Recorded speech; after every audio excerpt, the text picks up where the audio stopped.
तो नमस्कार साथियों। सुप्रीम कोर्ट का एक ऐसा आदेश जिसको सपा मुखिया अखिलेश यादव ने हाथों हाथ लिया, और हाथों हाथ लेने का सबसे बड़ा कारण यही है कि जिस नीति को वर्तमान की सरकार अपना रही थी उसका सबसे ज्यादा नुकसान और उसका सबसे ज्यादा दम्भ झेलने वाले अगर कोई लोग थे तो अखिलेश यादव के लोग थे। अखिलेश यादव की पार्टी के लोग थे, उनके विधायक थे, उनके सांसद थे, उनके मंत्री थे। और यही कारण है कि सुप्रीम कोर्ट से जैसे ही आदेश निकला वैसे ही अखिलेश यादव ने हाथों हाथ लिया और सुप्रीम कोर्ट की सराहना कर दी। सुप्रीम कोर्ट ने आदेश दिया कि बुलडोजर की कार्रवाई को प्रतिबंध कर दिया, रोक दिया जब तक आरोप सिद्ध ना हो जाए। अखिलेश यादव का कहना यह भी है कि बुलडोजर को मोहरा बनाकर समाजवादी लोगों को परेशान किया जा रहा, निर्दोष लोगों को सताया जा रहा, उनको भय का डर दिखाकर अपने साथ लिया जा रहा। क्योंकि 2027 का विधानसभा चुनाव है और कहीं ना कहीं अखिलेश यादव का आरोप यह भी है कि हमारे लोगों को कमजोर करने का प्रयास किया जा रहा। अखिलेश यादव ने कहा कि बुलडोजर अगर बाकी जगह जा सकता है तो 2027 के बाद उसका रुख गोरखपुर की तरफ भी हो सकता है। हालांकि सुप्रीम कोर्ट ने अब प्रतिबंध कर दिया तो ये सारी चीजें अनायास रह गई हैं। जब तक किसी व्यक्ति पर आरोप सिद्ध नहीं होगा तब तक उसके ऊपर किसी तरीके की कोई भी बुलडोजर की कार्रवाई नहीं हो सकती। अगर इस तरीके की कार्रवाई होगी तो सरकार के खिलाफ कोर्ट का एक्शन होगा।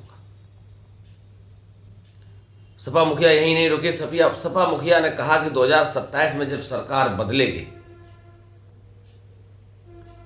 2027 के विधानसभा चुनाव में जब उत्तर प्रदेश की सरकार बदलेगी तो देश का माहौल बदलेगा, और जब माहौल बदलेगा तो बुलडोजर की नीति भी बदलेगी, बुलडोजर का रुख भी बदलेगा। तो बुलडोजर चलाने वाले लोग, बुलडोजर के तहत जाति विशेष, समुदाय विशेष के लोगों को निशाना बनाने वाली सरकार अब होश में आ जाए, क्योंकि देश की जनता त्रस्त है, देश के युवाओं में निराशा है, देश के किसानों में निराशा है। अखिलेश यादव यही नहीं रुके। उन्होंने कहा कि सरकार 2 करोड़ नौकरियों का वादा करके सत्ता में आई थी, किसानों की आय को दोगुना करने का वादा लेकर सत्ता में आई थी, महिलाओं की सुरक्षा को लेकर सत्ता में आई थी, बुलेट ट्रेन का सपना दिखाकर सत्ता में आई थी। बहुत से ऐसी फहरिस्त लंबी है। अखिलेश यादव जब बोलते हैं तो आरोपों की झड़ी लगा देते हैं। वो अखिलेश यादव अब नहीं रहे तो 2004 में हुआ करते थे। आज दौर बदल गया, आज परिवेश बदल गया। हाजिर जवाबी के लिए माहिर माने जाने वाले अखिलेश यादव ने पार्टी कार्यालय पर पूरी भारतीय जनता पार्टी की सरकार को आड़े हाथों लिया। और ये कोई पहला मौका नहीं है। जब से लोकसभा चुनाव के नतीजे आए हैं तब से अखिलेश यादव का कॉन्फिडेंस हाई लेवल पर है। और हो भी क्यों ना, 3 सांसद वाली पार्टी जिसके लोकसभा में सिर्फ और सिर्फ 3 सांसद हुआ करते थे, उसके आगे 7 जुड़ गया। और आज पार्लियामेंट में समाजवादी पार्टी के 37 सांसद हैं। और देश की तीसरी सबसे बड़ी शक्ति, देश की तीसरी सबसे बड़ी पार्टी और देश के सबसे लोकप्रिय नेताओं में शुमार अखिलेश यादव हो चुके हैं। यही कारण है कि दिनों दिन अखिलेश यादव का टेम्परेचर हाई होता चला जा रहा है, कॉन्फिडेंस लेवल हाई होता चला जा रहा है, क्योंकि जस्ट 2 साल बाद उत्तर प्रदेश में विधानसभा के चुनाव है।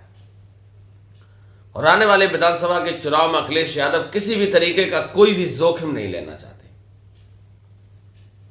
किसी तरीके से सत्ता को हाथ से जाने नहीं देना चाहते हैं। जिस तरीके से पीडीए का फॉर्मूला लोकसभा में कामयाब हुआ अखिलेश यादव का, वही फॉर्मूला फिर 2027 के विधानसभा चुनाव के लिए अखिलेश यादव तैयार कर रहे हैं। जाति विशेष का, सारी जातियों का, सारी क्षेत्रीय दलों का मिलाकर एक ऐसा गुलदस्ता पीडीए का तैयार कर रहे हैं जिस गुलदस्ते से कामयाबी 2024 में मिली थी। तो अब देखने वाली बात ये होगी कि आने वाले समय में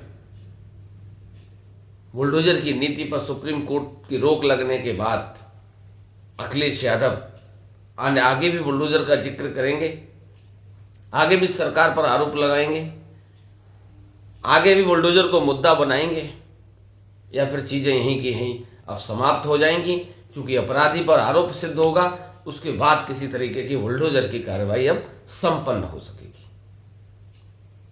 तो आप लोग लगातार मेरे साथ बने रहिए। आपको लगता है कि वास्तविकता जो मुझे जानकारी होती है, जो मेरा पॉइंट ऑफ व्यू होता है, जो वास्तविकता इस समय प्रवेश है राजनीति का, उससे रूबरू कराने का प्रयास मैं आपको करता हूं। तो चैनल को फॉलो और सब्सक्राइब कर लेना। तब तक के लिए नमस्कार।